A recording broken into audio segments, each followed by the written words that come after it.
कि fiscal responsibility बहुत important है, एक एफडीआई और एफआईआई जो फॉरेन में हमें देखते हैं उनके लिए। तो गवर्नमेंट ऑलवेज उसको मेंटेन करती आ रही है। मेरे ख्याल में ये मेंटेन करेगी by cutting down on some amount of revenue expenditure and little bit of capex, वो करवा देगी। तो I don't think fiscal wise there is a concern.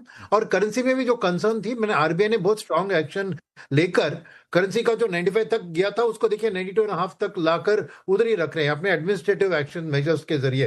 तो ओवरऑल एक कॉन्फिडेंस बिल्ड हो रहा है कि इंडिया मैनेज कर सकती है। मगर अगर ये तेल अभी 96-95 के लेवल पे है, $120 तक अगर वॉर में कोई मोड़ ऐसा आया और तेल वापस 115-20 पे गई, तब प्रॉब्लम हो सकती है। मगर at a 95 level I think RBI governor ने भी कहा कि 75 से 80 तक हम कवर्ड है।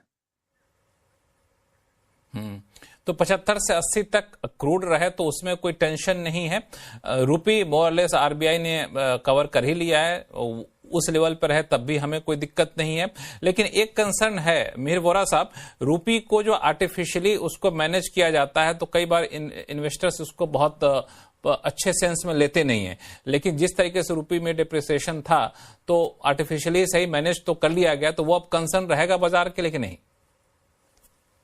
करेंसी का कंसर्न तो मेरे ख्याल से अभी नहीं होना चाहिए, क्योंकि हमने worst of the oil prices का इम्पैक्ट तो देख लिया है। Worst of the gold prices जो ऊपर गए थे, हमारा बहुत बड़ा इंपोर्ट गोल्ड का भी है अपार्ट फ्रॉम ऑयल, वो भी देख चुके हैं।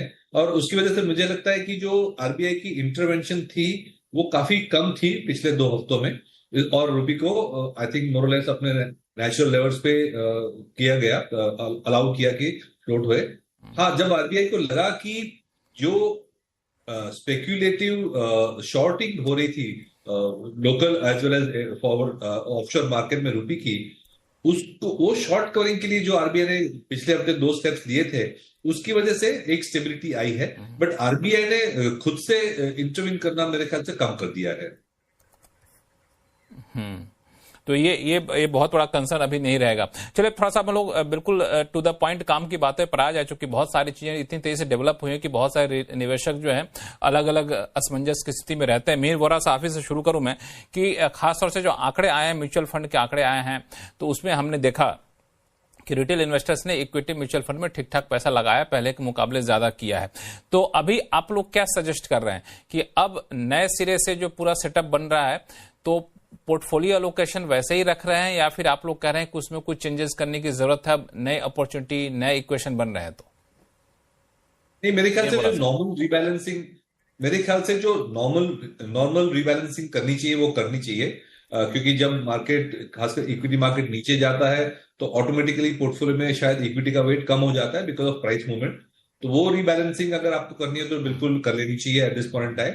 अदरवाइज हमने तो यही रिकमेंड किया था कि जो अपनी रेगुलर इन्वेस्टमेंट पैटर्न है, एसआईपी वगैरह है, उसको बिल्कुल जारी रखें, उसको बिल्कुल कम नहीं करना है। बिकॉज एसआईपी का जो मेन उद्देश्य है वो इस तरह की वॉलेटिलिटी को मायने रखते हुए और कंसीडर करते हुए डिजाइन किया गया है। तो मेरे ख्याल से जो नॉर्मल अपना इन्वेस्टमेंट पैटर्न है वो चालू रखना चाहिए, क्योंकि जैसे हमने डिस्कस पहले भी किया है कि ये पहली बार नहीं है हमने इस तरह की वॉलेटिलिटी देखी है, और बाजार 10 से 15% ही नीचे गया है, न कि ऐसा कोई मेल्टडाउन जैसा सिचुएशन नहीं था। तो 10-15% की वॉलेटिलिटी के वजह से हम अपना इन्वेस्टमेंट ऑब्जेक्टिव, उद्देश्य चेंज करें, ऐसी कोई जरूरत नहीं होती है। जो नॉर्मल अपनी प्रोसेस है उसके हिसाब से इन्वेस्ट करते रहे। और जैसे हमने डिस्कस किया कि रिटेल इन्वेस्टर ने, आपने जैसे कहा, बहुत ही अच्छी मैच्योरिटी दिखाई है, ऐसे वोलेटाइल मार्केट में भी अपनी एसआईपी और जो रेगुलर इन्वेस्टमेंट है वो कंटिन्यू किया है। सुनील सर, मैं ये सवाल इसलिए पूछा मिहिर सर से क्योंकि मैंने ये महसूस किया है कि इस ईरान वॉर ने बहुत सारे सेक्टरों को एक्सपोज्ड कर दिया है, और बहुत सारे सेक्टर जिसको हम लोग बहुत फोकस नहीं कर रहे थे तो वहां पे थोड़ा सा दिखाया कि नहीं, यहाँ पोटेंशियल ज्यादा है अगर हमें सेल्फ रिलायंस होना है तो इस वजह से सेक्टर एलोकेशन के हिसाब से देखें तो क्या हमें कुछ नए सेक्टर में नए एवेन्यू दिख रहे हैं, पोटेंशियल दिख रहे हैं आपको? नहीं, मेरा मानना है, मैं मेहर जी से बिल्कुल सहमत हूँ। वॉर के पहले जो आपने पोर्टफोलियो बनाया था आपके लॉन्ग टर्म गोल्स के लिए, उसी पे टिक के रहना चाहिए। जो अलोकेशन है, क्योंकि देखिए सिंपल सी बात है, वॉर की शुरुआत में अगर हम बात करते हैं और कौन से सेक्टर में ज्यादा असर पड़ता है, हम कहते हैं पेंट, टायर, एविएशन, और कहते हैं किसमें नहीं आना चाहिए, बहुत सारा बैंकिंग, बट किसका लगा वाट ज्यादा बैंकिंग का लगा। तो ये अनप्रेडिक्टेबल है सिचुएशन में, ऐसा गेस करके अपने पोर्टफोलियो को वॉर के कारण रीबैलेंस करना, मैं मानता हूं कि एसआईपी ऑटोमेटिकली वो कर जाती है आपको, क्योंकि आपके इंस्टॉलमेंट वही के वही रहते हैं, और फंड मैनेजर जो एलोकेशन आपके हिसाब से करेगा वो आपको टेक केयर कर लेगी। तो मेरे मेरे मन में, क्योंकि जो गिरावट ज्यादा हुआ है उसी को ज्यादा खरीदा है बिकॉज ऑफ योर एसआईपी। तो मेरा कहना था, और आपको याद होगा लक्ष्मण जी, जब वॉर की शुरुआत में हमने एक शो किया था, तब आपने मुझसे पूछा कि इन्वेस्टर को क्या करना चाहिए, मैंने कहा कि स्पेयर कैश जो हाथ में है उसका हर दिन 1% लगाओ। अब समझिए कि अगर वो लगाया होता तो कैसे उसका बेनिफिट होता ना। तो सेम थिंग, और बट की थिंग क्या है कि इन्वेस्टर ने यही महीना फरवरी 20 को वॉर शुरू हुई थी, और इसी महीने में उन्होंने 40,000 करोड़ पैसा कंपेयर टू 30,000 करोड़ बढ़ा दिया। तो really you to say that mutual fund distributors जो है उन्होंने बहुत अच्छा मैनेज किया है अपने इन्वेस्टर्स को, और काम करके एडिशनल पैसा लगाने के लिए सलाह दिया है। तो मेरा मानना है कि जस्ट एसेट एलोकेशन आपकी रिस्क एपिटाइट और आपकी लॉन्ग टर्म गोल्स के हिसाब से जो आपने दिया था उसी पे रहना चाहिए। मैं वॉर के कारण ये सेक्टर में पोटेंशियल है वहां पे जाओ, ये मैं सलाह नहीं दूंगा बिल्कुल।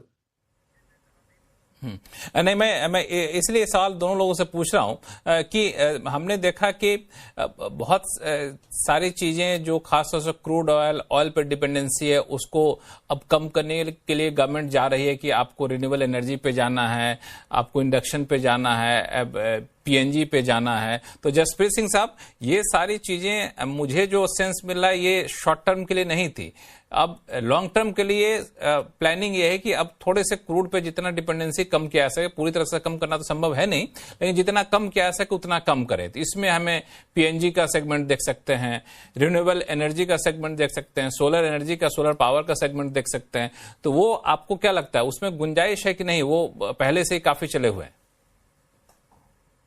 लक्ष्मण जी, इसमें डेफिनेटली अभी जो नए सिचुएशन उभर के आ रही है उसके अंडर दो चीजें हैं जो इंपॉर्टेंट है समझना। वन इज क्रूड, मतलब एनर्जी बास्केट है, किसी की गैस का प्राइस और गैस की availability, and similarly petrol diesel की अवेलेबिलिटी और प्राइस। उसकी वजह से एनर्जी बास्केट हर कॉर्पोरेट इंडिया के लिए किसी का 20, किसी का 30, किसी का 40% स्पाइक होने ही वाला है for the current financial year compared to last year, even assuming crude settles at $90.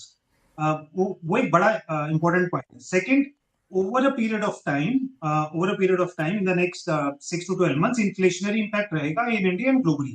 Already G6 बता रहा है in US and in India। कहने का मतलब है कि इंटरेस्ट रेट वापस ऊपर का मोड़ ले सकते हैं। उसकी वजह से some of the banking and financial sector NBFCs can take a hit both in terms of the bond portfolio as well as overall जो sentiment रहता है especially for NBFC। तो ये दो इंपॉर्टेंट चीजें हमने अपने पोर्टफोलियोज में टैक्टिकल शिफ्ट्स स्टार्ट किए हैं।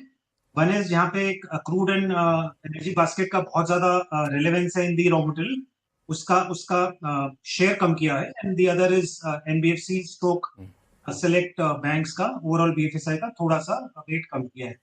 Coming back to the other energy sectors, we normally shy away, मतलब वो जो टिपिकल एनर्जी सेक्टर रहता है, गवर्नमेंट बिजनेसेस रहते हैं, उसमें बहुत ज्यादा हमारा इंटरेस्ट नहीं रहता है, whatever be the conditions. And एक और इम्पोर्टेंट, डिफेंस में हमने थोड़ा सा अपना टेक्निकल एलोकेशन बढ़ाया है। तो ये और ऑटो को भी कम किया, ऑटो एयरलाइंस, जहां क्रूड का जहां लिंक है उसको कम किया है। और ये जरूरी नहीं है कि ये नियर टर्म ही है, हमें लगता है थोड़ा इस साल for the next at least 2 quarters इसका इम्पैक्ट रहेगा on the sentiment, inflationary impact कह लीजिए, and overall raw material basket. हालांकि इसका इन्फ्लेशनरी इम्पैक्ट रहेगा क्रूड बास्केट की वजह से, लेकिन दूसरा भी एक है कि मतलब लॉन्ग टर्म में आप दूसरे सेगमेंट को भी, जैसे पावर सेक्टर, मैंने रिन्यूएबल एनर्जी वगैरह कहा, उसमें भी गुंजाइश दिखती है। क्यों मीर वोरा साहब? किस चीज की गुंजाइश आपने बताया? जो रिन्यूएबल एनर्जी है, हाँ, रिन्यूएबल एनर्जी हो गया, सोलर पावर हो गया, चूंकि हम देख रहे हैं कि इस पे फोकस ज्यादा रहने वाला है, चूंकि जितना कम से कम हम क्रूड पे अपनी निर्भरता वो कम कर सके। तो वो तो एक लॉन्ग टर्म स्ट्रेटेजिक गोल था ही, मेरे ख्याल से ये जो इंसिडेंट हुआ है उसकी वजह से ऑलरेडी जो पॉलिसीज हैं उसको एक्सीलरेट की जाएगी और ज्यादा फोकस दिया जाएगा। तो मेरे ख्याल से और ज्यादा दिलचस्पी इसमें आ सकती है ये सेगमेंट पे, both from the private sector as well as from the government sector. और वैसे मैं कहूं कि स्ट्रक्चरली पिछले 1-2 साल में ये भी हुआ है कि जो रिन्यूएबल्स की जो डिलीवर्ड कॉस्ट ऑफ इलेक्ट्रिसिटी है वो battery prices including battery storage वो ऑलमोस्ट ₹5 पर यूनिट पे आ गई है। तो ऑलमोस्ट जो कन्वेंशनल सोर्सेज है कोल वगैरह उसके पार पे आ रही है। तो solar plus wind plus battery storage अगर देखें जिससे हमको एक स्टेबल पावर मिल सकता है वो ऑलरेडी मेरे ख्याल से काफी अच्छी प्राइसिंग पे आ रही है। तो ये मैं कहूंगा कोइंसिडेंस है कि ये एक ट्रिगर मिल गया ये सेगमेंट को, लेकिन वैसे ही from the economics point of view already ये सेगमेंट इन्फ्लेक्शन पॉइंट पे